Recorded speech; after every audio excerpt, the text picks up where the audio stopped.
hech qachon yoningizdagi suvni ichmang, ayniqsa g'iybatdan keyin. Men sizga boy oilalar sirini aytaman. Diqqat bilan tinglang. Suvning asosiy prinsipi shundaki, u vibratsiyalarni o'ziga singdiradi. Suvning mohiyati aynan shunda. Suv yonida aytilgan har bir so'z tebranish orqali qabul qilinadi va yozib olinadi. Endi tasavvur qiling. Siz kechki ovqatga o'tirdingiz. Stol ustida bir stakan suv turibdi. Siz esa noliy boshlaysiz. Pul topish qiyin, hayot adolatsiz, biz bunga qodir emasmiz va hokazo.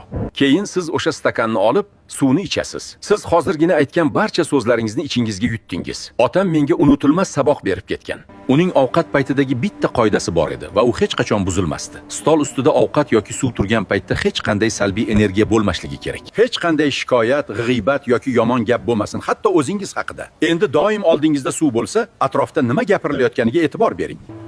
Chunki siz shunchaki gaplashmayapsiz, tanangizga qanday energiya kirishini belgilayapsiz.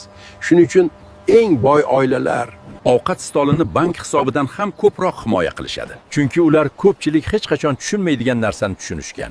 Gap faqat nima yeyishingizda emas, balki o'sha ovqat ustida nima gapirilishida. Stolingizni himoya qiling. Suvingizni himoya qiling. Tanangizga kirayotgan narsani himoya qiling.